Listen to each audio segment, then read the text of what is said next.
speech in Washington, D.C., ahead of Congress certifying the votes from the 2020 election.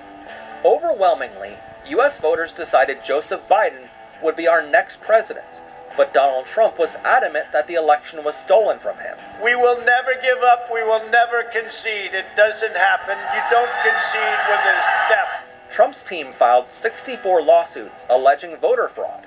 Trump's own team withdrew 14 of those lawsuits in court.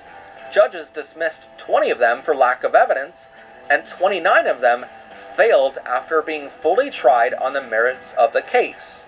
The final of those lawsuits did find 6 people across the country voted twice in the 2020 election, but all 6 of them were registered Republicans who claimed to vote for Donald Trump twice. Now it is up to Congress to confront this egregious assault on our democracy. And after this, we're going to walk down, and I'll be there with you. We're going to walk down. We're going to walk down anyone you want, but I think right here we're going to walk down to the Capitol. The crowd was even heard chanting to hang the Vice President, Mike Pence, who they just got done voting for.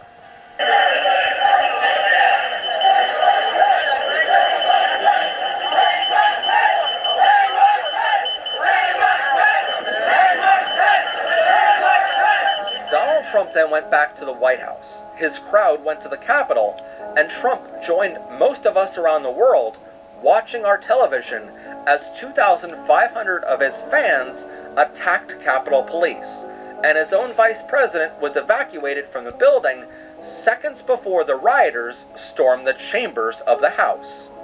Trump supporters destroyed much of the Capitol building that day with over $2.7 million of damage. 2 pipe bombs were placed at the Democratic and Republican National Committee headquarters, but luckily never exploded. Still, Trump refused to send the National Guard in to stop the attack because, frankly, it was his army doing the damage. This is now effectively a riot. 1349 hours declaring it a riot. Officer Brian Sicknick was assaulted by Trump supporters that day and died the next day on January 7th from his injuries. 4 other officers died by suicide in the days following the attack, citing their loss of purpose. Their life's work was to protect the Capitol, and their president just sent a mob to overthrow it. Even though Donald Trump continued saying that he backs the blue and supports the police, none of those 5 officers received any workers' compensation for their deaths. There was one rioter who was shot and killed that day named Ashley Babbitt. Capitol Police heard on their radios that pipe bombs were left at the DNC and RNC headquarters. They all saw and heard rioters holding deadly weapons and threatening police lives. Barricaded against a door, another rioter storming the Capitol broke a window in a doorway. The rioters could be heard yelling that Capitol Police were aiming guns at that door.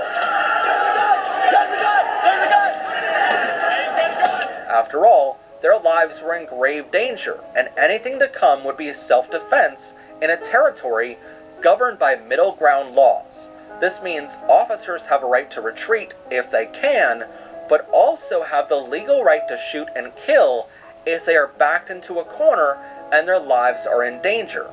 According to the FBI, Ashley began to climb through the shattered window with the help of 2 other people hoisting her up. Critical to the case, she was brandishing a paraforce knife. After repeated warnings, a police officer shot and killed Ashley Babbitt in what even Congress has ruled as the officer not having any choice but to shoot. The Metropolitan Police Department of D.C. and the United States Department of Justice investigated the incident and determined the shooting was lawful and within department policy. The officer was cleared of any charges.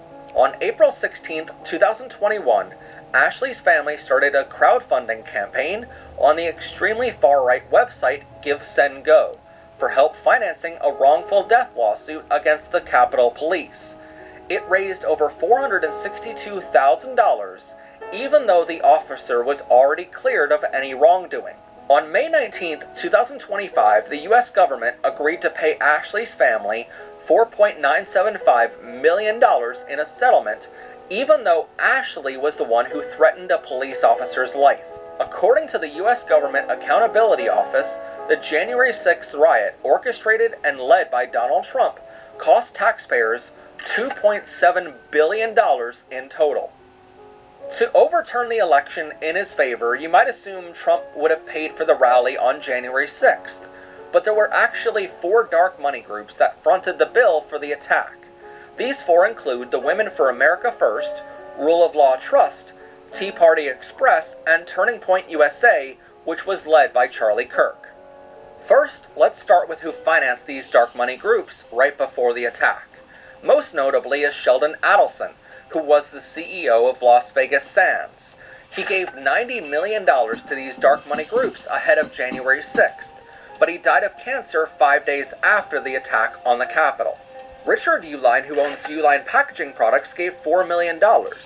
Other donors include Vital Pharmaceuticals, who makes energy drinks, Agro-Industrial Management, which makes food processing equipment, America's Export Corporation, Semchi Rice Products, and 3 sugar manufacturers, including FanDuel Corporation, New Hope Sugar Company, and Osceola Farms. But financing these dark money groups, pushing the big lie, doesn't mean these companies knew they were funding an attack of this scale on our capital. They knew they were funding bad things, but might not have known they were funding treason on the United States. The direct money comes from even darker shell organizations. Turning Point Action, Charlie Kirk's organization, not only paid for 80 coach buses to transport Trump supporters into and out of Washington that day, costing more than $80,000 or more, but they also donated $1.8 million to an even darker money group called the Conservative Partnership Institute, which worked for months on social media to promote spam about the election being stolen to a targeted audience. Another big donor was Julie Jenkins Fancelli, who is the heir to the public supermarket chain. She gave $300,000 to Women for America First the week before the attack. And key Trump campaign fundraiser Caroline Wren facilitated the $3 million payment to the National Park Service for the permit required to hold the rally. Caroline Wren even listed herself as the VIP advisor for the entire event. Charlie Kirk's organization, Turning Point Action, spent another $1 million to hire social media influencers and students to join the attack in order to film and record it while it was happening. Apparently, in Charlie Kirk's infinite wisdom, he heard about overthrowing the US government and trying to overturn an election, but his first thought was to make sure they record themselves doing it. His goal was to have these influencers videotape the entire event and provide the footage to Turning Point USA. They would then use that footage to run a nationwide ad, quote, educating millions about the significance of January 6th for Trump. For the record, some of these hired cameramen were tried and convicted using some of the footage they recorded that day as evidence, but Charlie Kirk never went to jail.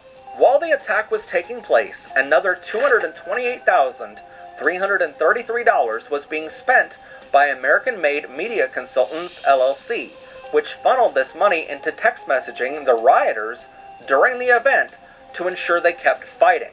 Overall, more than $2.8 billion was spent that day trying to overthrow democracy in Donald Trump's favor, but we cannot find any records of Trump himself paying a penny before or after the attack.